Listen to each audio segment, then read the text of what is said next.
Atenção! Começa agora uma teleaula de Física do ensino médio. Você vai assistir a teleaula de número 2. Bons estudos!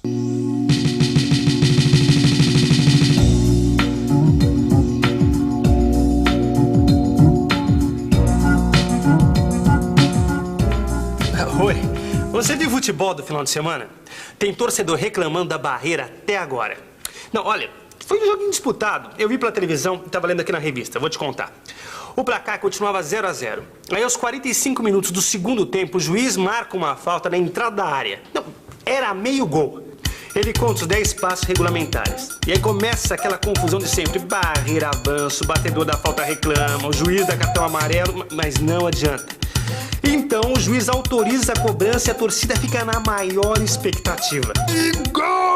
Gol que nada, bola na barreira que avançou pelo menos 1 metro. Bom, coisas de futebol. Fazer as medidas mais ou menos já faz parte do jogo, mas nem sempre as coisas podem ser assim. Você, por exemplo, compraria um terreno medido como um juiz de futebol mede a distância de uma barreira? Eu não.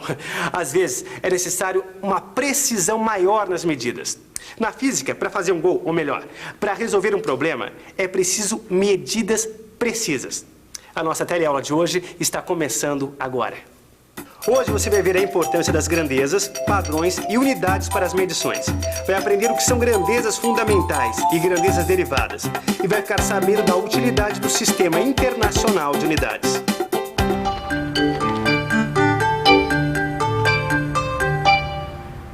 Oi, olha, eu não sou uma fanática por futebol, mas essa história de barreira vem bem a calhar.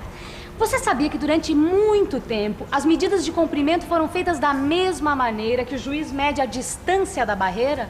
É verdade, as pessoas usavam partes do corpo como instrumento de medida. Não, era um tal de dizer que o objeto tinha a largura de um dedo, o tamanho de um pé, de um palmo, de um braço. Olha, Maristela, eu achei um negócio que tem tudo a ver com esse assunto. Ó. Essa aqui é a Rosinha, ela é monitora aqui comigo. E como eu, ela é louca por física. O que você achou? Escuta só.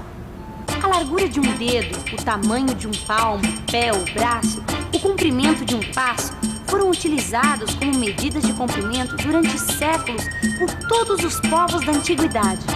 Na verdade, até hoje ainda é comum a gente ouvir dizer que uma mesa tem tantos palmos. Pois é, mas aqui está dizendo que à medida que o comércio entre os povos foi se desenvolvendo, surgiu a necessidade de criar padrões utilizados por todos. Mas não adianta nada criar padrões se você não tem como comparar um padrão com o outro. E para fazer comparações entre os padrões, é que criaram os instrumentos de medida. Mas aqui está dizendo que esses instrumentos de medida foram sendo tão aperfeiçoados que exigiram padrões de medidas mais precisas. É verdade. E com essa história da necessidade de fazer medidas cada vez mais precisas, a física saiu lucrando. Porque você sabe, na física, quanto mais preciso, melhor. Mas a gente não pode esquecer que existe um montão de grandezas, padrões e unidades. E que a física não trabalha com todas essas grandezas, padrões e unidades. Verdade, a Rosinha tem toda a razão. A física procura trabalhar com o menor número possível de grandezas, padrões, unidades. É para simplificar suas tarefas, para facilitar a vida de quem trabalha com a física e precisa trocar informações a toda hora. Bom, mas vamos começar do começo. Esse negócio de medir as coisas tem um limite, não é? Afinal, nem tudo pode ser medido, não é mesmo? Por favor, cidadão, você poderia me dizer qual a quantidade de preguiça que você tá hoje? 80%. Muita. E qual a quantidade de amor que você tem pra dar? 100%. 100%. Tô cheia de amor pra dar, meu filho. O coração tava cheinho de amor pra dar, viu? Quer um pouco? E ainda, qual a quantidade de felicidade que você teve essa semana? 40%. Essa semana eu tive só desgosto, só tristeza, me roubaram a bicicleta, essa aqui já é outra. Várias felicidades. É claro que isso é uma brincadeira. A gente não pode medir a quantidade de preguiça de uma pessoa, o amor que ela tem para dar ou ainda a sua felicidade. Para os físicos, isso é impossível de se medir porque amor, preguiça e felicidade não são grandezas físicas.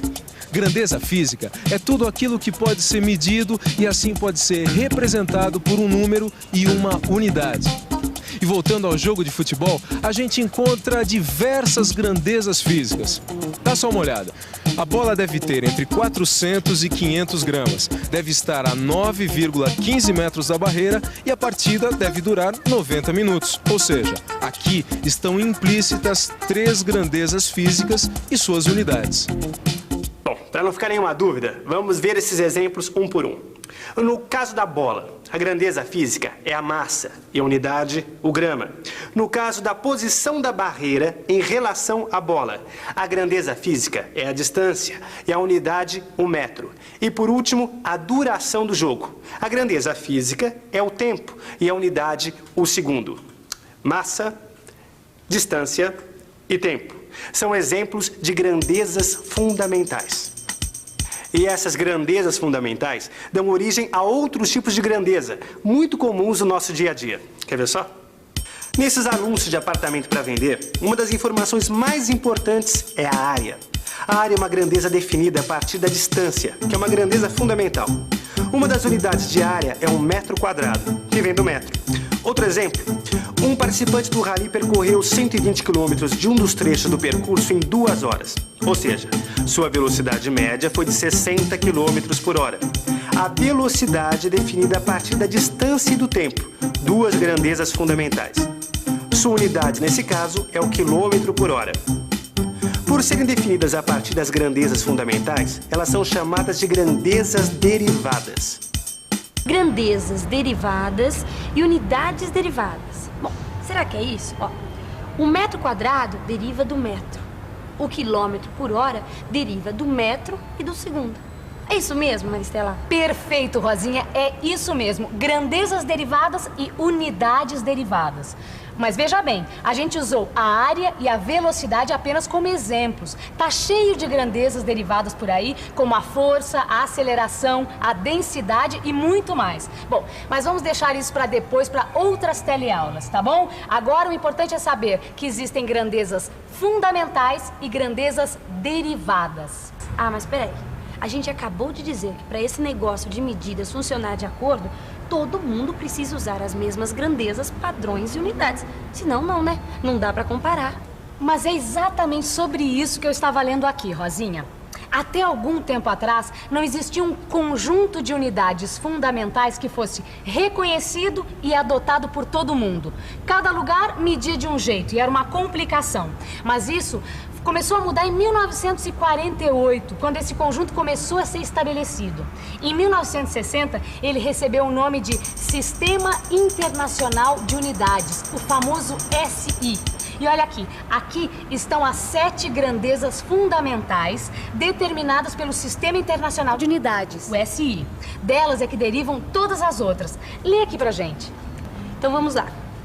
As 7 grandezas fundamentais estabelecidas pelo SI são comprimento, massa, tempo, corrente elétrica, temperatura, quantidade de matéria, intensidade luminosa.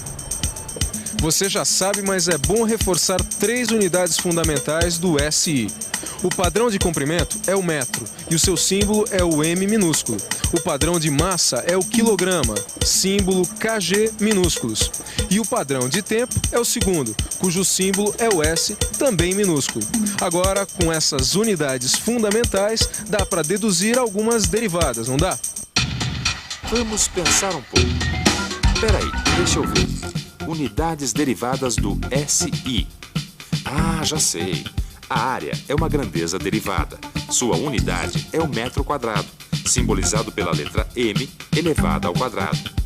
Então o volume também é metro cúbico, M elevado ao cubo.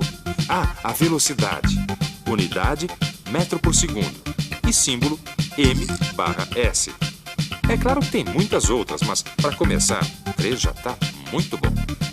Eu estava lendo uma reportagem traduzida do inglês que fala sobre milhas, jardas, pés, polegadas, que são algumas unidades práticas que ainda são usadas em alguns países. Só que essas unidades não fazem parte do sistema internacional. Aqui mesmo no Brasil, muitas vezes a gente ouve falar em arrobas, alqueires, que também são unidades que não fazem parte do SI. Agora, só que essas unidades, ó, estão tomando chá de sumiço. Elas vão desaparecer. Mas se você quiser saber a relação dessas unidades com as unidades do SI, tem um quadro no seu livro de estudos. Isso tem tudo a ver com o que a gente vai estudar agora. Calma que eu explico. A gente já falou de grandezas, de padrões e de unidades. E viu que uma grandeza física pode ser representada por um número e uma unidade. Pois então, chegou a hora da gente falar dos números e seus algarismos significativos. Dá só uma olhada. Imagina que o diâmetro desse lápis foi medido 3 vezes e chegou-se aos seguintes resultados: 7 milímetros, 7,1 milímetros e 7,15 milímetros. Qual desses resultados será o correto? O que você acha, hein, Rosinha? Ah, eu não sei não, mas eu acho que todas podem estar corretas, hein? Todas, pois sabe que a Rosinha tem razão. Todas as medidas podem estar certas. Isso porque a medida depende do instrumento de medida usado. Vamos ver, se o diâmetro do lápis for medido com uma régua comum, que é graduada em centímetros e milímetros, dificilmente o resultado vai ser expresso em mais de 2 algarismos. Nesse caso, 7 milímetros parece uma resposta adequada. Já se a medida for feita usando um paquímetro ou um micrômetro, o número de algarismos significativos pode chegar a 3 tranquilamente. Olha, 7,34 milímetros, por exemplo. Os dois são instrumentos de medida bastante precisos. Mas para você ver como esse negócio de medição depende de várias coisas, eu e a Rosinha resolvemos fazer uma experiência. Medimos o mesmo lápis com o mesmo paquímetro e olha só o que aconteceu. A Rosinha obteve como resultado 7,34 milímetros e eu 7,37. Você pode ver que a gente tem certeza do 7 e do 3. Já o terceiro algarismo é um algarismo duvidoso. Mas atenção, todos os algarismos obtidos numa medição são algarismos significativos, incluindo esse que é duvidoso. E para chegar a um acordo, eu e a Rosinha decidimos fazer uma média aritmética com os resultados. É só somar os 2 resultados e dividir por 2. Resultado: 7,355 milímetros. Ora, mas se a gente só tinha certeza de 2 algarismos, não tem sentido expressar o número com 4. É por isso que, nesse caso, Rosinha, nós devemos desprezar o último algarismo da média, o 5. Só que aqui nós temos uma regrinha. Quando o algarismo desprezado é maior ou igual a 5, nós devemos acrescentar 1 ao último algarismo. Assim, a nossa medida vai ficar igual a 7,36 milímetros. Entendeu? Que tal a gente fazer mais medidas do lápis? Ótima ideia! Quanto mais medidas forem feitas, melhor será a média que representará o valor do diâmetro do lápis. Bom, e já que o assunto é precisão, é melhor a gente partir para a revisão, para que tudo que foi estudado hoje fique bem preciso na sua cabeça. E atenção, se liga aí, que é a hora da revisão. Na teleaula de hoje, você viu que existem situações em que as grandezas podem ser medidas com maior ou com menor precisão. Aprendeu que durante muito tempo, a medição foi feita usando como referência partes do corpo humano. Mas que com a evolução do comércio, surgiu a necessidade de criar padrões mais precisos e instrumentos de medidas capazes de compará-los. Você ficou sabendo o que são grandezas fundamentais, como a distância, a massa e o tempo. E também o que são grandezas derivadas, como a área e a velocidade. E por último, viu o que são os algarismos significativos e qual sua importância na medição. É muito fácil perceber que o nosso dia a dia está cheio de grandezas, unidades, padrões, instrumentos de medida. A vida moderna exige, mas é sempre bom lembrar que fomos nós, seres humanos, que criamos isso.